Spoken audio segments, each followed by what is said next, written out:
This is an interesting matchup tonight between the Knicks and the Milwaukee Bucks. The Knicks coming into this game off a really tough loss, disappointing loss in Cleveland, and we're looking to get back on the winning side of things against a Milwaukee team that's 8-2 in their last 10 games. They are surging right now in the standings, trying to make their case to play in the play-in situation. And it's gonna be a tough game. It's an interesting matchup. It's a tough game on the road.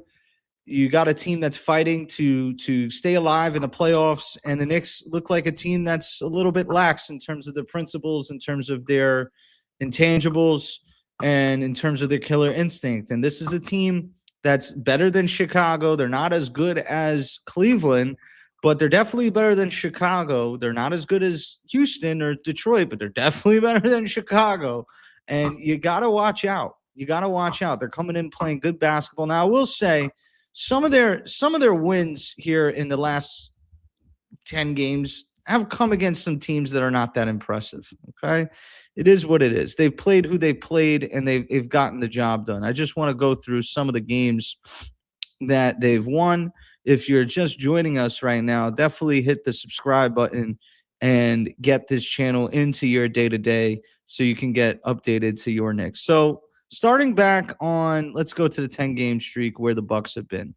I'll share this tab instead. Okay, good. All right. Here is the Bucks. Let's go in a little bit deeper here. Okay. So the Bucks beat the Cavaliers 118-116. There was no Donovan Mitchell, no James Harden in that game. They beat the Heat 128-117. They got blown out by the Raptors 122-94. They beat the Pelicans 139-118. They beat the Thunder without, SGA, without Hartenstein, without all those guys, 110-93. Here's an impressive win. They go on the road. They beat the Magic 116-108. Magic took them out the game before. They beat the Pacers. They beat the Pelicans again. They beat the Bulls, right? And so you can kind of see, with the exception of a Magic win, this is not a team that is beating quality opponents, really. You know what I mean? They've beaten some teams that are down some guys. Like they beat the C version of the Oklahoma City Thunder, right? They beat the C version of the Cleveland Cavaliers. And they're beating, the Pelicans twice. They're beating the Bulls. They're beating the Pacers. It is a team that's winning. It's a team that's competing. It's a team that wants to get into the playoffs. And right now, they are 1.5 games out of the playoffs, but they're tied with the Hornets in the loss column, and they're tied with the Hawks in the loss column. And Giannis is coming back. So I actually had them, if you remember, if you go back to one of my episodes where I talked about the Bucks being a potential dark horse team, I think if they get Giannis back and the addition of Cam Thomas, and you got Ryan Rollins and AJ Green and Kevin Porter Jr. and Kyle Kuzma and Bobby Portis and Miles Turner and Jericho Sin, like these are not bad players. They're not the greatest players. They don't have a surefire number 2 option next to Giannis, but they have Giannis and they have a bunch of really quality role players. How far could they go in the playoffs if they make it? Could they get into the play-in? Sure.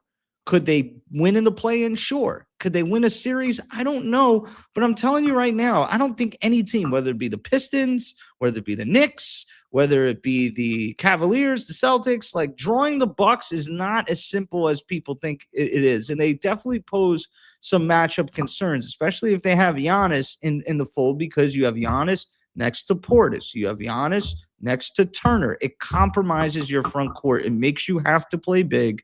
And they have some reliable pieces around them. They're not super reliable, but we'll see long term. I definitely believe in them more than most people do. And that we'll see if I'm right or not. But tonight, it will be no Giannis. It'll be a lineup, and I'm going to give you guys the lineup so you guys can see it. Let's open up the screen again, and I'll show you the depth chart. Now, you're going to see Giannis is out. That means he's out.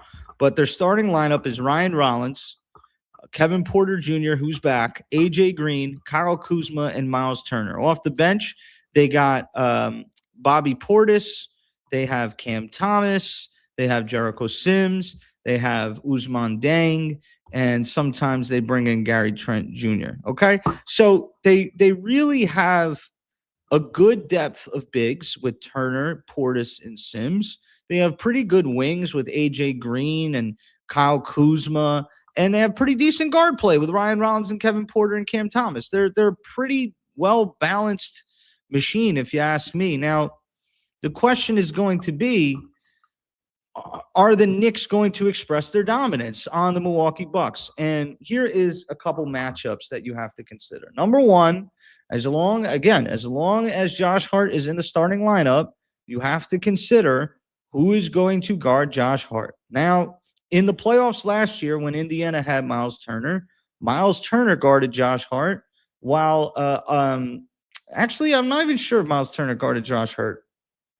I have to go back and look at that. But you wonder if Miles Turner is going to guard Josh Hart and stay underneath the rim in the paint and protect the rim. And then would that probably be Kyle Kuzma guarding on Karl Anthony Towns? So that's probably what you're going to see. You're probably going to see Kyle Kuzma guarding Karl Anthony Towns and Miles Turner guarding against Josh Hart. Then I think you see Ryan Rollins start on Jalen Brunson, AJ Green on McHale or Kevin Porter on McHale, and then AJ Green on OG Anunoby. That's probably how this situation is going to unfold tonight. Now, if you look back to the first game that the Knicks played against the Milwaukee Bucks early in the year, Jalen Brunson went off in the first half, and he did most of his damage on Ryan Rollins, and he played very well. And then the Knicks got up big. And remember, the Knicks were starting Landry Shamet back then, and they had a really good first half. And then in that second half, they fell apart. Giannis took over. Then again, the Knicks played the Bucks at Madison Square Garden. I think they played them twice. They played them. No, they played. I think they. Let me double check to make sure how many times the Bucks played the Knicks in this year. Let's take a look. I know they played them in the Cup qualifying game. Here, the Knicks played the Bucks and they beat them 118-109. I just want to go back to their schedule and get the actual results. So they lost to Milwaukee on October 28th, 121-111. They beat Milwaukee on November 28th, 118-109. I think they saw Milwaukee again, or no, they didn't. They didn't see Milwaukee again. Interesting. Yeah, so in that game, the Knicks were kind of like up and down, and they were down in the fourth quarter, and then they were able to pull ahead in the fourth quarter. I thought Josh Hart had a really good game. Miles McBride had a really good game. Brunson was pulverizing Kyle Kuzma in that one. So it was a close game, but the Knicks took it over. And then, of course, there's the conversation that exists between these two franchises with the, Giannis trade talks and whether, the Knicks were going to get Giannis, and people were looking at the pieces on the Knicks of Karl Anthony Towns and Mikal Bridges or OG Anunoby or Miles McBride or Mitchell Robinson or Tyler Kolek. There was a whole bunch of players that were being rumored to be moved in this trade for Giannis. Eventually, the Milwaukee Bucks were, they held the whole NBA trade deadline hostage up until about a day before the trade deadline. And then the cat kind of got out of the bag that nobody was really able to pull the trigger on that deal. And they were going to plan that for the next season. But, it does look by all accords that Giannis is ready to come back at some point within the next month, and they'll make a run. And I agree with you, Nicholas Braxton. I agree. It is a good test. It definitely will be a good test to see if this team can come out in a slump and play a team that is going to bring it to them 48 minutes. Now, they did get Cam Thomas off of waivers. Cam Thomas is averaging about 20 minutes a night, and he's playing pretty well. He's a little streaky as well, but he's playing pretty well. Their leader in points right now is Ryan Rollins, got 17.2 points. He's also their leader in assists at 5.4 assists and steals at 1.5. Bobby Portis is their leader in 6.5 rebounds.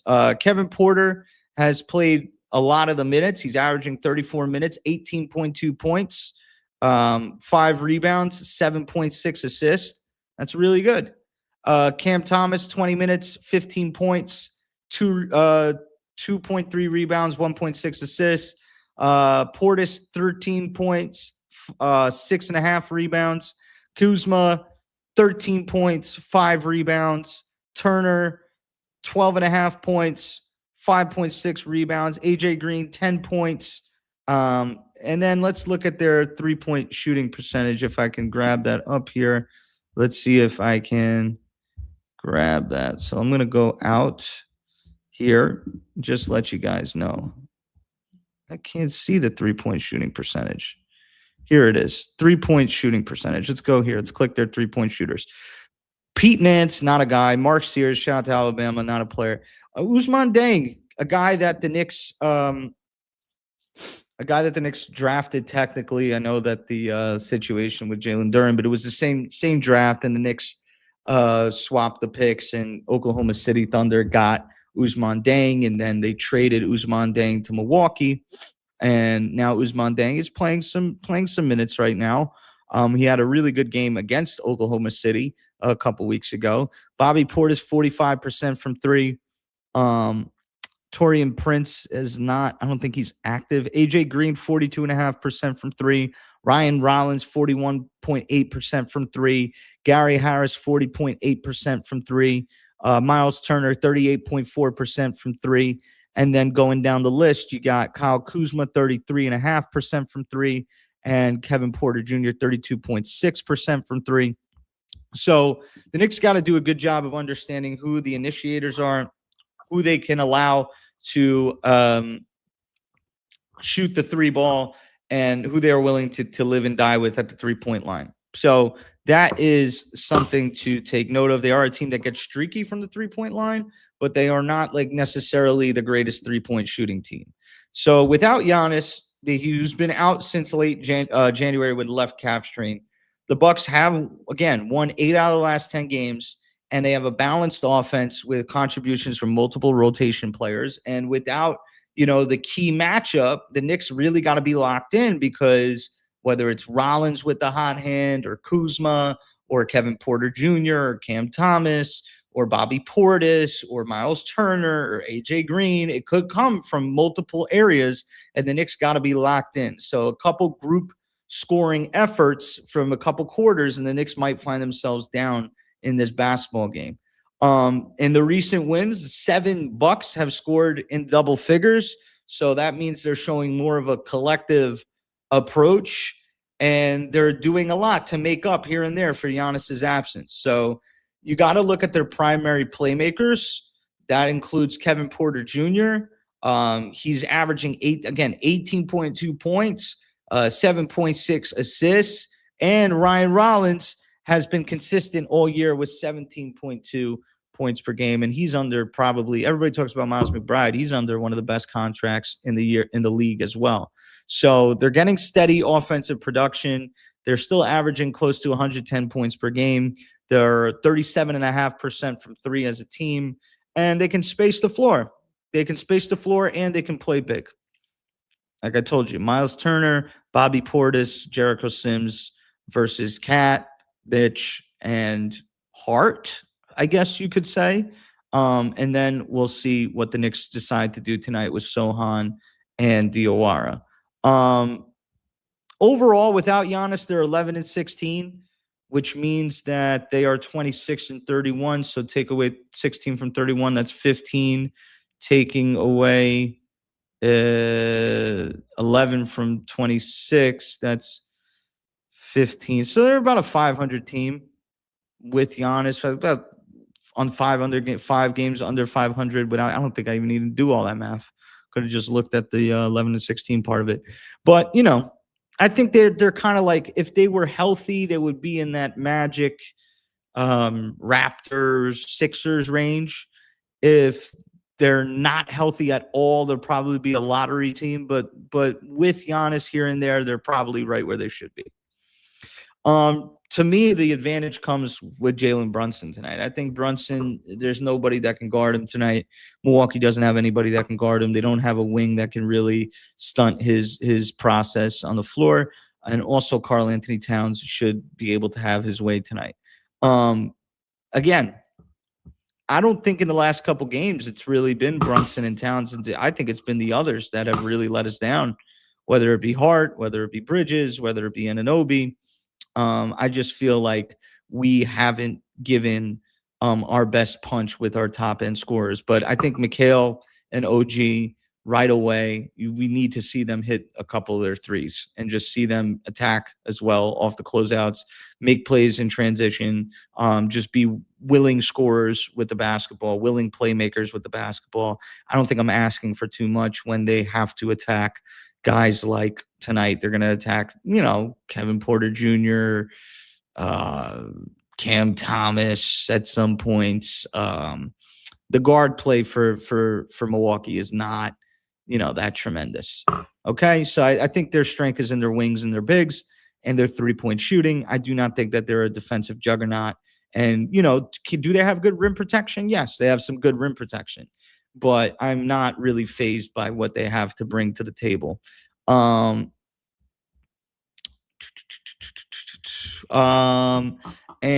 let's take a minute just to back out for a second and just thank everybody for subscribing to the channel. I think we're over 1,315 subscribers. So that is a really good job in 4 months. There's a lot of gratitude on my end for you guys sticking with this channel in the beginning phases of it. And then also, sharing the streams, commenting, sending me nice messages about the channel. I got a new improvement that's coming on Sunday for the live stream. We're going to have a live stream on Sunday afternoon against the San Antonio Spurs. So stay tuned for that. I believe that game's at 1 o'clock. And we also will be giving you a recap of tonight's game tomorrow that comes out at 12 o'clock. So no stream tonight. It's Friday night.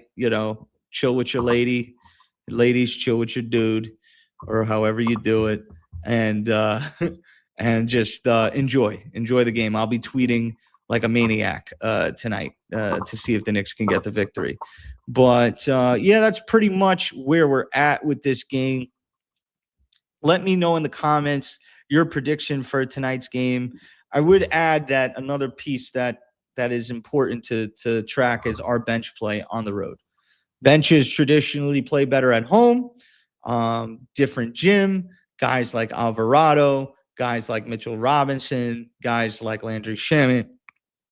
Okay, these guys are going to have to come up big for us if we're going to sustain winning plays and sustain winning rotations and not put too much on the plate of Jalen Brunson and Karl Anthony Towns to win us this game. But again, I'm watching for, I know Jalen Brunson's going to have a good game tonight. If you're somebody that is concerned about that, it's not tonight. Brunson's going to go off tonight. I have a good feeling about Karl Anthony Towns tonight.